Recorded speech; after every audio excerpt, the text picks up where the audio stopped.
أعوذ بالله من الشيطان الرجيم. بسم الله الرحمن الرحيم. السلام عليكم ورحمة الله وبركاته.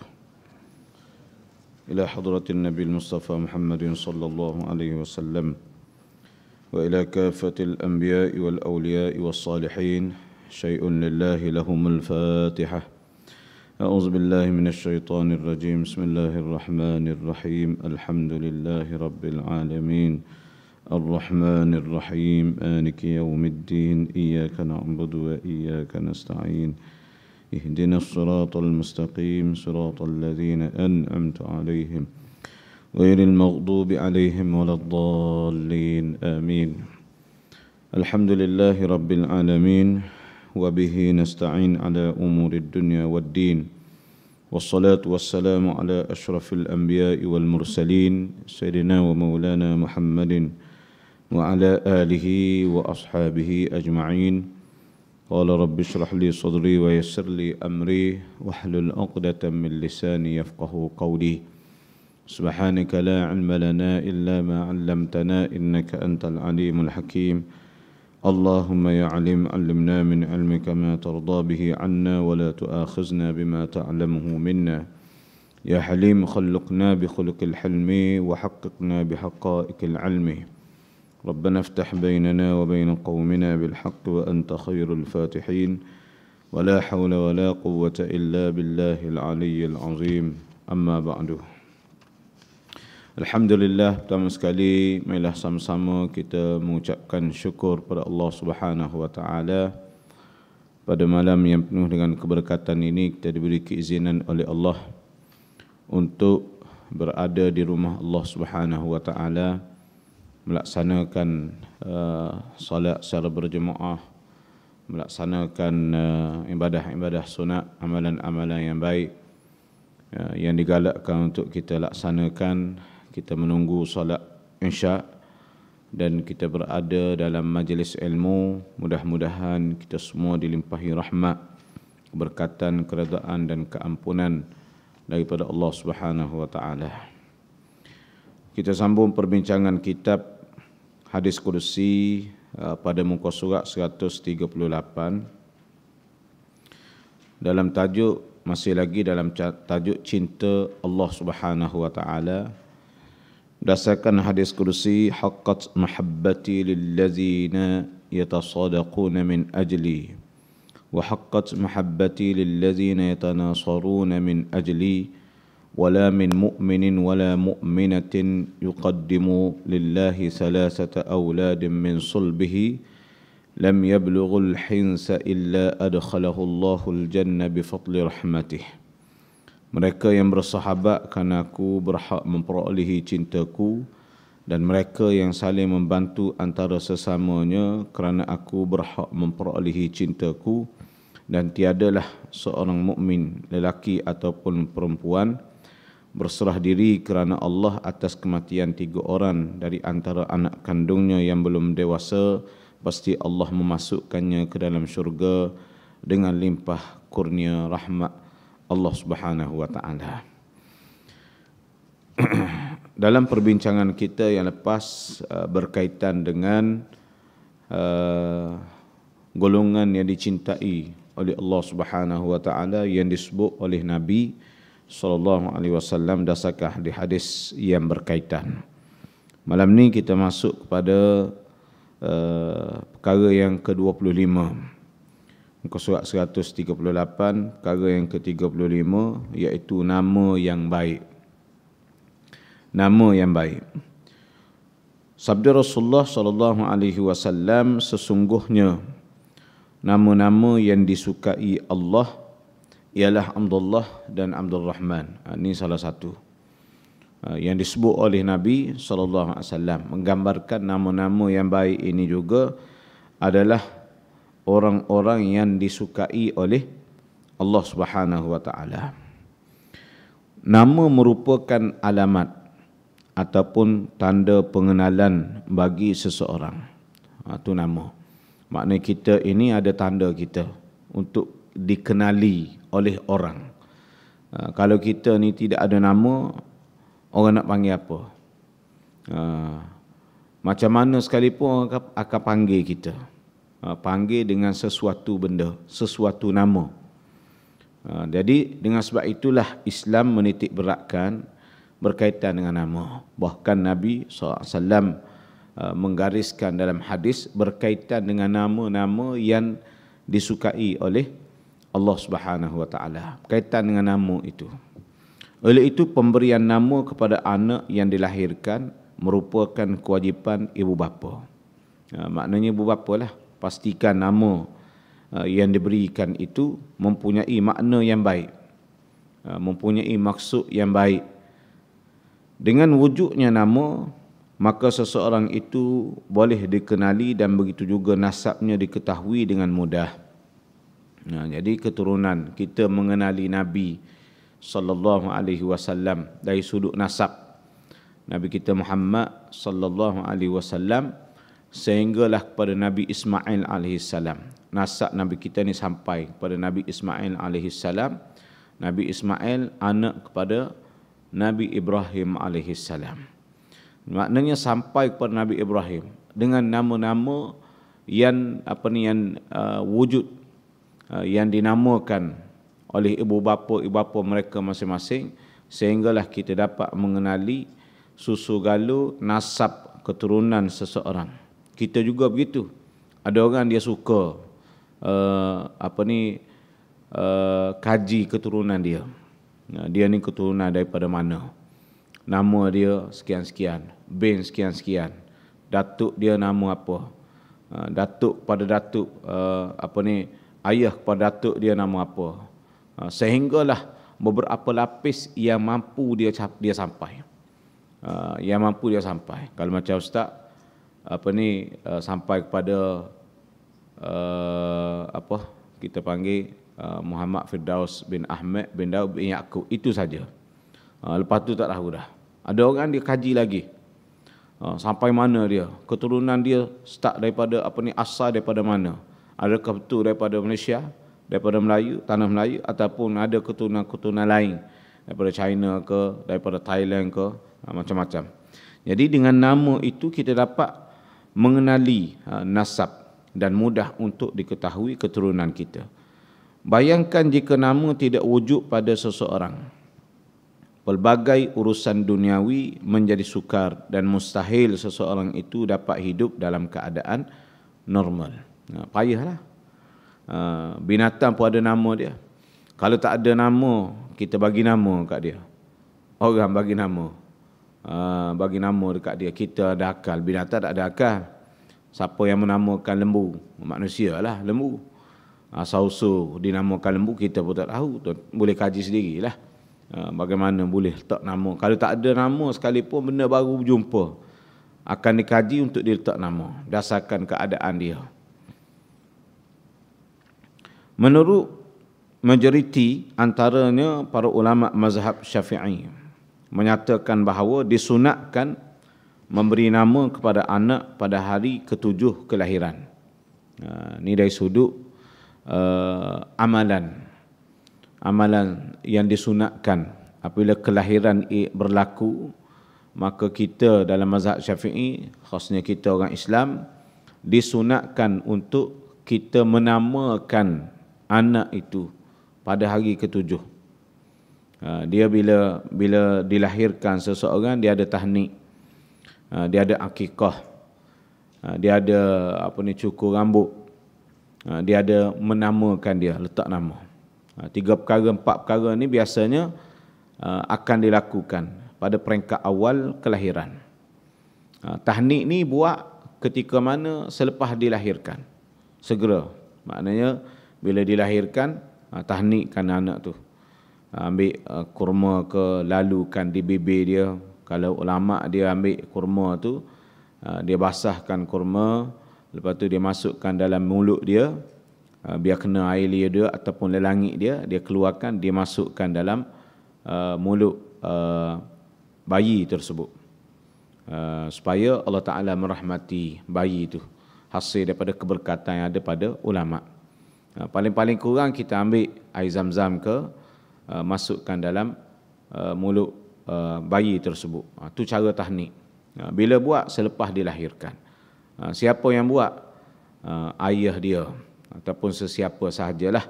Jadi kita nak buat, kalau kita nak cari keberkatan, carilah ulama, cari imam ke, biasa orang panggil begitulah, orang soleh, supaya Allah Ta'ala bagi keberkatan untuk anak tersebut. Seterusnya, hari ketujuh disunatkan cukur rambut, disunatkan akikah dan disunatkan bagi nama. Hari ketujuh, sunat tu.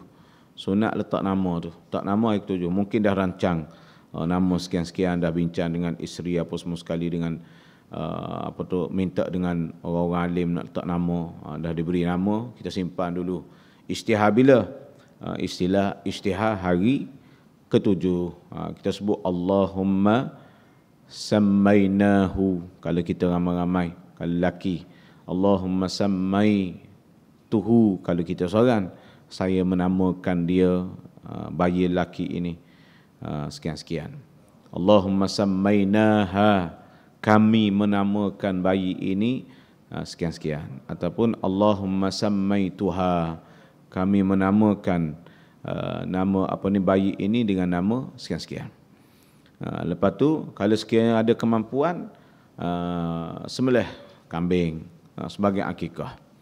Sembelih kambing sebagai akikah untuk anak tersebut, supaya Allah Ta'ala memberkati. Kalau tidak ada kemampuan lagi untuk buat akikah, boleh buat bila-bila masa. Bila-bila masa boleh buat. Jadi ini antaranya disunatkan memberi nama kepada anak pada hari ketujuh kelahiran. Hal itu berdasarkan hadis Rasulullah sallallahu alaihi wasallam, sesungguhnya Nabi Muhammad sallallahu alaihi wasallam memerintahkan untuk memberikan nama kepada bayi yang baru dilahirkan pada hari ketujuh daripada kelahirannya. Selain itu ia berhujahkan bahawa Nabi sallallahu alaihi wasallam menamakan dan mengakikahkan dua orang cucundanya, iaitu Hasan dan Husain, pada hari ketujuh kelahiran. Dengan sebab itulah kita disunatkan akikah, letak nama pada hari ketujuh.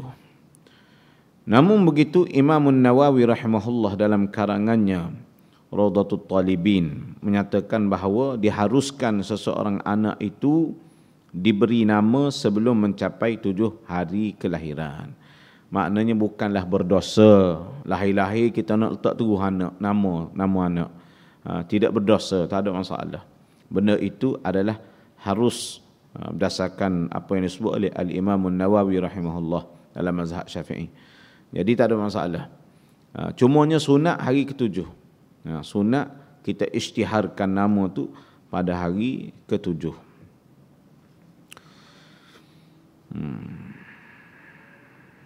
Keharusan itu berdasarkan hadis yang diriwayatkan oleh Anas bin Malik radhiyallahu anhu bahawa Nabi sallallahu alaihi wasallam bersabda, aku telah dikurniakan seorang anak lelaki pada satu malam, maka aku menamakannya dengan nama bapaku, iaitu datuk Nabi sallallahu alaihi wasallam, iaitu Ibrahim. Datuk Nabi sallallahu alaihi wasallam iaitu Nabi Ibrahim. Jadi Rasulullah menamakan, ada kan daripada nama-nama anak Nabi itu salah seorang nama Ibrahim. Berdasarkan hadis itu, ia menunjukkan bahawa baginda menamakan anak lelakinya Ibrahim sejurus kelahirannya. Bolehlah. Lepas lahir namakan terus pun tak apa. Tapi kebiasaannya Rasulullah menamakan anak pada hari ketujuh. Ambil sunat di situ. Pemberian nama anak sangat dititik beratkan oleh Islam hingga kan Rasulullah sallallahu alaihi wasallam menggesa supaya menentukan nama yang terbaik. Ia seperti mana hadis Rasulullah sallallahu alaihi wasallam, sesungguhnya kamu semua akan dipanggil pada hari kiamat kelak dengan nama kamu dan nama bapa-bapa kamu. Oleh itu perelokkanlah nama kamu. Kita ni di akhirat nanti akan dipanggil dengan nama kita. Apa yang diletakkan nama oleh ibu bapa kita, itulah di akhirat nanti akan dipanggil nama kita. Maka dengan sebab itulah, sebagai tanggungjawab, ibu bapa mesti meletakkan anak nama yang baik, dengan makna yang baik, nama yang mempunyai makna yang baik. Selain di akhirat, Allah Ta'ala panggil nama tersebut, di atas dunia ini dengan nama tersebut juga dikira sebagai doa. Dikira sebagai doa. Baik. Menurut Imam Nawawi rahimahullah, disunatkan agar diberi nama yang baik untuk bayi yang dilahirkan. Adapun memberikan nama yang kurang baik, hukumnya makruh di sisi mazhab Asy-Syafi'i. Kalau nama tu nama yang kurang baik, makruh di sisi mazhab Syafi'i. Namun begitu memberi nama yang berunsur syirik, kalau nama itu berunsur syirik, hukumnya haram di sisi syarak. Seperti nama-nama Tuhan dan dewa agama selain Islam. Hal ini berdasarkan Rasulullah sallallahu alaihi wasallam menukar nama Abdul Rahman bin Auf kepada yang pada asalnya bernama Abdul Ka'bah, hamba kepada Ka'bah. Abdul Rahman bin Auf, asal nama dia Abdul Ka'bah. Rasulullah tukar nama dia. Kenapa? Kerana membawa kepada syirik, membawa kepada mensyirikkan Allah Subhanahu wa taala pada nama tersebut. Begitu juga nama Abu Hurairah radhiyallahu anhu, masa dia pergi berjumpa dengan Nabi untuk memeluk agama Islam, masa tu nama dia Abdus Syamsi, hamba matahari. Lalu Rasulullah tukar nama pada Abdul Rahman. Setengah ulama mengatakan Abdullah. Ada sahabat panggil dia Abdullah Abu Hurairah radhiyallahu anhu. Jadi untuk nama-nama yang kurang baik tapi tidak ada unsur syirik, perbuatan itu, nama-nama itu makruh. Makruh, tapi tak eloklah, walaupun makruh tapi benda tu tak berapa elok. Menamakan dengan nama-nama yang tidak baik, macam-macam lah. Orang letak nama kadang-kadang kita, orang dulu lagi lah, sekarang ni alhamdulillah ada kesedaran dari sudut nama. Tapi kadang-kadang ada juga pelik-pelik letak nama. Nama panjang pula tu, panjang. Kalau pendek pun maksud yang tidak baik pula. Minggu lepas tengok dalam surat khabar, dia letak nama anak dia, nama satu huruf je. Anak dia ada 3 orang, ada N, L, K, gitu je. Dia kata nak memudahkan, wallahu a'lam lah. Tapi makna apa? N tak ada makna. Huruf je lah. K ada makna? Tak ada makna.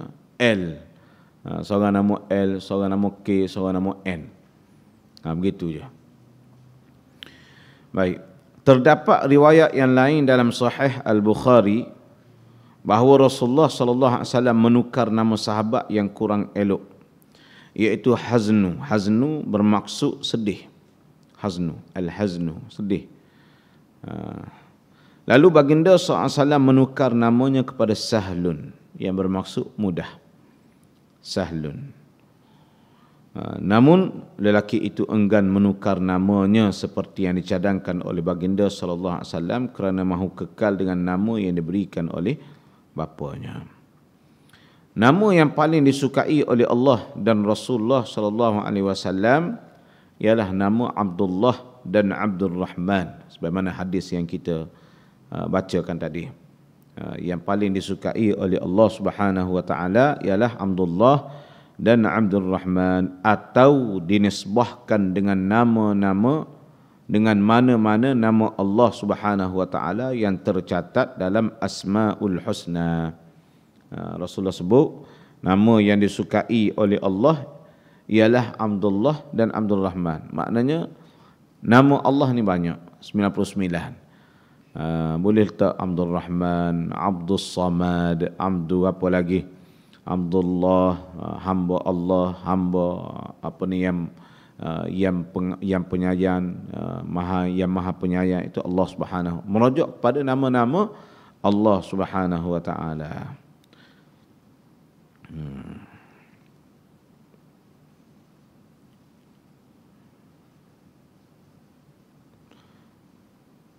Selain itu, Rasulullah SAW menggemari, ia berdasarkan hadis yang kita bacakan tadi.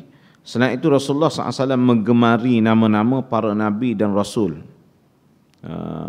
Rasulullah suka kepada nama-nama Nabi dan Rasul, seperti mana baginda menamakan anak lakinya dengan nama Allah Ibrahim alaihissalam dan menamakan anak kepada Abdullah bin Salman radhiyallahu anhu dengan nama Nabi Allah Yusuf alaihissalam. Di gambaran Rasulullah ni, selain daripada nama-nama yang disembahkan dengan nama Allah, Abdullah, Abdul Rahman, Abdul Samad ke, dan seumpama dengannya, selain itu Rasulullah suka kepada nama-nama Nabi yang terdahulu. Selain itu disabitkan dalam riwayat seorang sahabat, Zubair ibn al-Awwan radhiyallahu anhu, menamakan anak-anaknya dengan nama para syuhada. Begitu juga Talhah ibn Ubaidillah radhiyallahu anhu menamakan anak-anaknya dengan nama para nabi dan rasul. Ini sahabat Nabi, sahabat-sahabat pun begitu juga. Juga sahih daripada cucunda Rasulullah sallallahu alaihi wasallam, iaitu Hasan dan Husain radhiyallahu anhuma, menamakan anak-anak lelaki mereka dengan nama para sahabat Nabi yang agung. Antaranya Abu Bakar, Umar, Uthman, Ali, Abdullah dan Abdul Rahman. Kesimpulannya, tanggungjawab sebagai seorang bapa atau ibu memberi nama yang baik pada anak-anak mereka kerana ia merupakan sunnah Rasulullah sallallahu alaihi wasallam yang sangat dituntut. Lebih-lebih lagi nama yang diambil dalam kalangan para salihin. Tidak digalakkan memberi nama yang kurang elok kepada anak. Antaranya nama yang tidak jelas atau samar maknanya, seperti nama yang tidak bertepatan dengan kaedah dan semantik bahasa Arab. Perlu diingat, tidak digalakkan memberi nama yang berunsur penyamaan kepada golongan bukan Islam, kerana dikhawatiri termasuk dalam salah satu menyerupai amalan kufar, apatah lagi nama-nama yang jelas bertentangan dengan akidah. Selain dari faktor hukum syarak, nama yang tidak baik atau kurang elok akan memberi impak negatif terhadap kehidupan sosial si anak apabila dewasa nanti. Contohnya, akan diejek oleh rakan-rakan sekolah dan dirasakan pelik oleh masyarakat sekeliling, bahkan sebahagiannya menjadikan ia sebagai bahan lawak jenaka. Jadi dengan sebab itulah tanggungjawab seseorang seseorang ibu ataupun bapa itu hendaklah menamakan anak dengan nama-nama yang baik, yang mempunyai makna maksud yang baik. Lebih baik lagi kalau sekiranya nama-nama yang diberi itu berdasarkan apa yang dilakukan oleh baginda Nabi sallallahu alaihi wasallam ataupun para sahabat radhiyallahu anhum. Baik. Jadi nama ini memainkan peranan juga. Dan Rasulullah SAW menyebut, sesungguhnya nama-nama yang disukai Allah ialah Abdullah dan Abdul Rahman. Seterusnya yang ke-26, orang yang dicintai Allah Subhanahu wa taala, orang yang bersembahyang. Orang yang bersembahyang, orang yang berbakti kepada orang tua dan orang yang berjihad. Berdasarkan hadis Rasulullah sallallahu alaihi wasallam yang bermaksud, perbuatan yang paling disukai Allah ialah sembahyang pada waktunya. Sembahyang pada waktunya. Kemudian berbakti kepada ibu bapa. Kemudian berjihad fi sabilillah.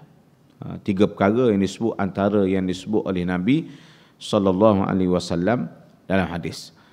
Berkaitan sembahyang, menunaikan salat 5 waktu dengan penuh rasa insaf dan ketakwaan menandakan kita ini ingat kepada Allah yang Maha Pencipta. Maknanya kita ingat pada Allah. 5 waktu satu hari ini kita tidak lupa, sentiasa kita jaga. Itu tanda orang tersebut, hamba Allah itu ingat kepada Allah Subhanahu wa taala. Kalau seseorang itu tidak mendirikan sembahyang, walaupun bukan banyak, bukan lama sembahyang ni, maknanya orang itu lupa kepada Allah Subhanahu wa taala. Dan solat penuh ikhlas serta khusyuk mampu menghalang daripada perbuatan keji ataupun perbuatan mungkar. Maknanya dari sudut solat ini tanha 'anil fahsya'i wal munkar. Allah Taala sebut mencegah seseorang daripada perbuatan keji dan perbuatan mungkar, daripada melakukan maksiat dan sebagainya. Syaratnya solat itu dijaga pada waktunya. Lebih-lebih lagi ambil waktu afdal, iaitu paling di waktu awal waktu. Yang terbaik awal waktu solat berjemaah. Lepas tu ikhlaskan solat. Maksudnya tidak mensyirikkan Allah dalam mendirikan solat. Sebab itulah kita saya sebut selalu bagaimana kita dalam melaksanakan kehidupan ini 3 rukun yang perlu kita faham. Rukun iman, rukun Islam dan juga ihsan. Ihsan kita beribadah kepada Allah, kita beriman kepada Allah dengan menyedari kehadiran Allah dan sentiasa kita diperhatikan oleh Allah Subhanahu wa taala. Maka bila kita diperhatikan oleh Allah, khasnya dalam solat, masa kita solat, masa kita sedekah, masa kita bercakap benda baik, masa kita melakukan kebaikan dan sebagainya, maka sudah tentulah kita akan mahu Allah melihat perbuatan kita, bukan manusia. Kalau seseorang itu melakukan perbuatan amal baik sekalipun, tetapi nak suruh manusia tengok, nak suruh manusia puji, nak suruh manusia ini suka kepada dia dan sebagainya, maka dia telah melakukan syirik dan terkeluar daripada golongan mukhlisin, golongan yang ikhlas dalam melaksanakan sesuatu ibadah. Sebab itulah kalau tengok dalam khutbah yang lepas berkaitan dengan tajuk khutbah musuh sebenar umat Islam, khutbah Jumaat semalam, antaranya disentuh juga berkaitan dengan kita berhadapan dengan syaitan, musuh kita syaitan. Syaitan tak berjaya menghasut kita dalam sesuatu perkara. Dia akan ubah plan. Beza dengan hawa nafsu. Hawa nafsu dia akan usaha kita sampai kita buat. Tak jemu dia.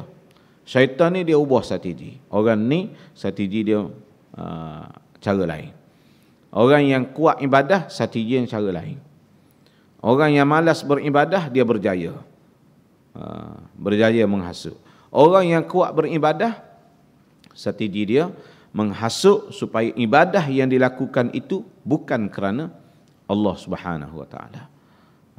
Dia menuntut ilmu ke, dia solat ke, dia baca Quran ke, dia hafal Quran ke, akan dihasut, akan dimasukkan ke dalam hati dia, dikacau pemikiran dia supaya dilakukan sesuatu ibadah itu bukan kerana Allah Subhanahu wa taala.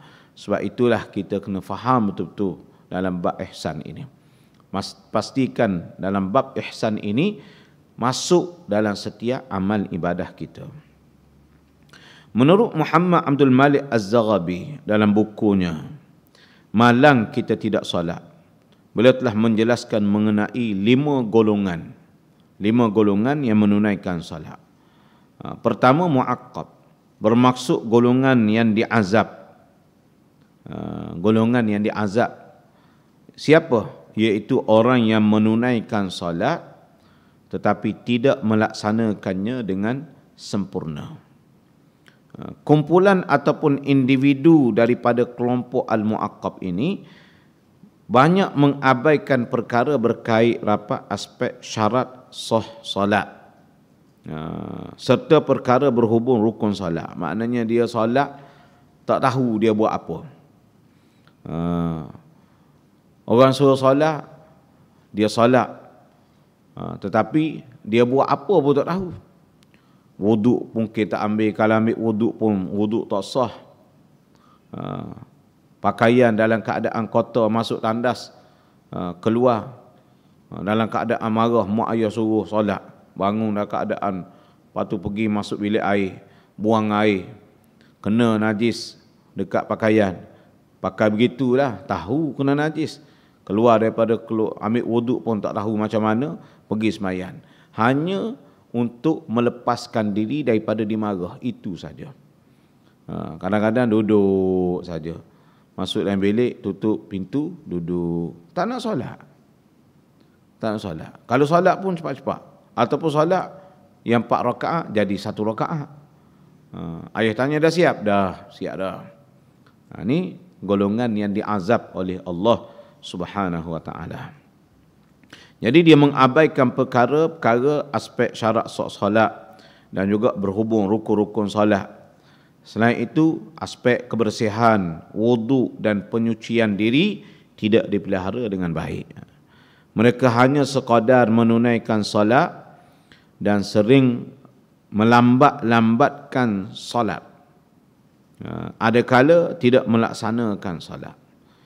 Golongan itu termasuk apa yang disebut dalam firman Allah Subhanahu wa taala yang bermaksud maka kecelakaan besar bagi orang ahli sembahyang, iaitu mereka yang berkeadaan lalai daripada menyempurnakan sembahyangnya.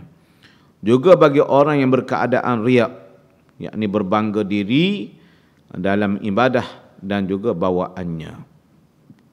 Yang kedua, golongan muhasab, iaitu golongan yang dihisab, yang rajin melaksanakan salat, menjaga atau menunaikan salat pada waktunya, menyempurnakan segala syarat, rukun dan aspek zahir salat dengan sempurna.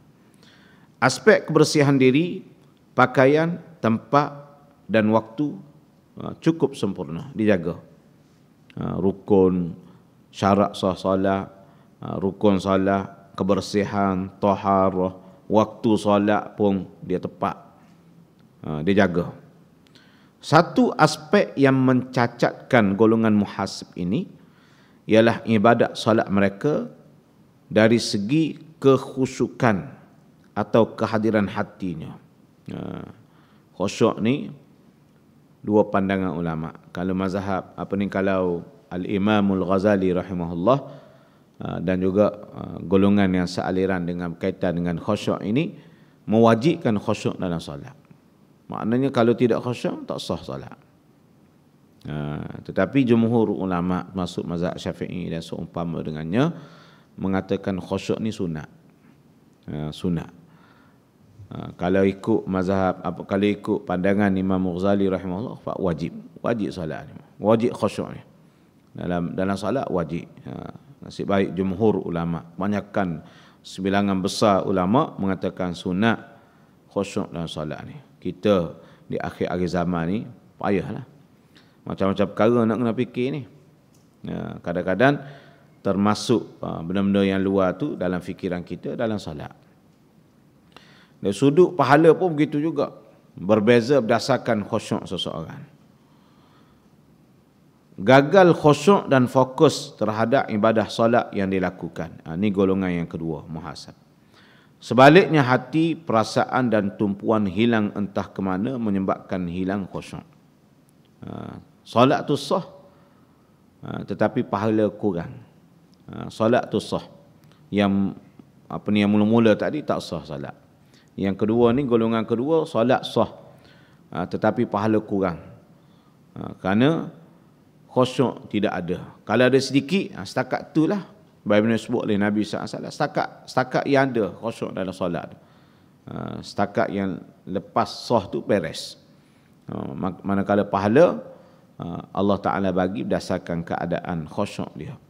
Khusyuk dalam solat. Nak khusyuk dalam solat, salah satu kita kena faham makna-makna ayat, makna-makna bacaan dalam solat kita, bacaan Fatihah, iftitah kita kena fahamlah. Bukan kata baca semata-mata baca. Tahap ketiga ialah mukaffar anhu, yang bermaksud diampunkan dosanya. Golongan solat yang diampunkan dosanya. Mereka ini lebih baik kerana sentiasa menjaga segala aspek berkaitan solat. Tadi yang kedua tadi khusyuk tak jaga. Sedangkan solat yang sempurna dia kena jaga zahir. Maknanya golongan kedua dia jaga zahir saja.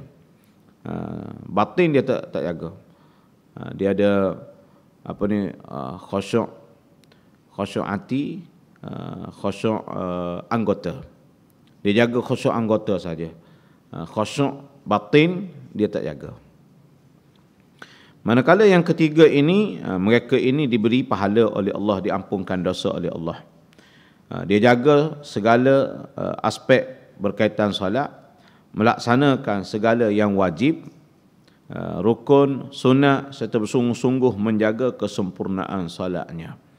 Mereka sentiasa berwaspada menjaga kesempurnaan solat dengan memastikan hati, perasaan dan jiwa khusyuk supaya dapat mengatasi gangguan syaitan yang sekaligus boleh merosakkan solat mereka. Ini golongan yang ketiga yang mukaffar anhu, yang diampunkan dosa oleh Allah Subhanahu wa taala dengan sebab melakukan solat. Yang keempat, golongan yang diberi pahala. Golongan yang diberi pahala kerana menunaikan solat. Bila kita melaksanakan solat, pahala dapat. Pahala dapat. Semua dapatlah. Bukan kata bila sah saja pahala tak ada. Ada.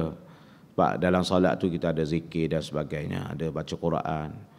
Tetapi dari sudut kesempurnaan, menunaikan solat serta diampuni oleh Allah Subhanahu wa taala terhadap dosa mereka, kerana golongan ini menunaikan solat dengan erti kata yang sebenar-benarnya, bukan sekadar menunaikan solat secara zahir sahaja. Golongan bersolat dengan sempurna, menjaga segala syarat, rukun serta menjaga hati dalam solat. Pada tahap ini, seluruh anggota tubuh, fikiran dan hatinya berzikir kepada Allah. Ini khusyuk. Ini khusyuk. Maknanya seluruh tubuh kita, zahir dan batin, khusyuk dengan erti kata segala tubuh, fikiran, hati kita semuanya kembali kepada Allah Subhanahu wa taala. Sebagaimana firman Allah yang bermaksud sesungguhnya, akulah Allah, tiada Tuhan melainkan aku. Oleh itu sembahlah aku dan dirikanlah sembahyang untuk mengingati aku, kata Allah Subhanahu wa taala. Ini golongan yang keempat. Dan golongan yang kelima, muqarrib. Muqarrib min Rabbi, yang bermaksud golongan yang mendekatkan diri kepada Allah Subhanahu wa taala. Tahap ini adalah tahap paling sempurna dalam menunaikan salat. Mereka pada tahap ini menunaikan salat seolah-olah mereka bertemu atau berhadapan dengan Allah Subhanahu wa taala. Mereka meletakkan hati di hadapan Allah Subhanahu wa taala dengan penuh keikhlasan dan khusyuk. Hati mereka bersih dan jauh daripada sifat was-was ataupun gangguan syaitan. Mereka adalah golongan yang disebut oleh Nabi SAW sebagai golongan muhsinin. Menjadi harapan kita untuk meningkatkan kualiti salat sebagai tanda kepatuhan, kesyukuran dan keimanan terhadap Allah Subhanahu wa taala. Oleh itu rugi dan malanglah bagi yang bersolat tetapi solatnya tidak mempunyai kualiti disebabkan kelalaian, pertama. Yang kedua, disebabkan tidak ada ilmu. Lalai satu, tak ada ilmu satu. Maka dari sudut kualiti solat pun menjadi kurang. Sewajarnya kita memperbaiki kualiti solat serta menghayati firman Allah Subhanahu wa taala yang bermaksud, demi masa sesungguhnya manusia dalam kerugian kecuali orang yang beriman dan mengerjakan amal soleh serta saling menasihati untuk kebenaran dan saling menasihati untuk kesabaran. Jadi insya-Allah tuan-tuan para hadirin yang dirahmati Allah, kita akan sambung perbincangan golongan yang ke-26, iaitu golongan yang dicintai oleh Allah Subhanahu wa taala, orang yang bersembahyang, yang kedua berbakti kepada kedua ibu bapa dan yang ketiga berjihad. Jadi dua lagi insya-Allah kita akan sambung pada sesi yang akan datang. Qul qauli hadza wa astaghfirullahal azim li wa lakum. Wassalamualaikum warahmatullahi wabarakatuh. A'udzu billahi minasyaitonir rajim. Bismillahirrahmanirrahim. Alhamdulillahi rabbil alamin. والصلاة والسلام على أشرف الأنبياء والمرسلين وعلى آله وصحبه أجمعين. اللهم علمنا ما جهلنا وذكرنا ما نسينا، فقهنا في الدين وعلمنا التأويل، وانشر علينا برحمتك يا أرحم الراحمين.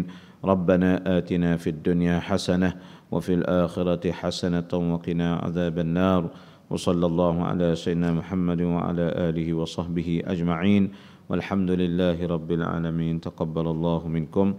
Tuan-tuan, saya mewakili Masjid Al-Firdaus Bandar Selayang nak jemput semua sekali. Pelajar-pelajar murid tahfiz pun kalau tidak ada ada ruang, jemput sekali lah. Kita esoknya Masjid Al-Firdaus adakan kenduri kesyukuran dan sumbangan dana tanah perkuburan Islam Bukit Kancing di dekat Templer Saujana. Sebelum Shell tu masuk ke kiri, masuk ke dekat tu. Jadi kita akan sembelih kerbau dah sembelih. Kita akan buat gulai kawah dan jamuan bermula pada 11 tengah hari. Solat Zuhur berjemaah, selepas itu kita ada baca Yasin, tahlil dan teruskan jamuan. Jadi kita jemput semua. Kalau pelajar tahfiz ni ada masa, jemput sekali insya-Allah.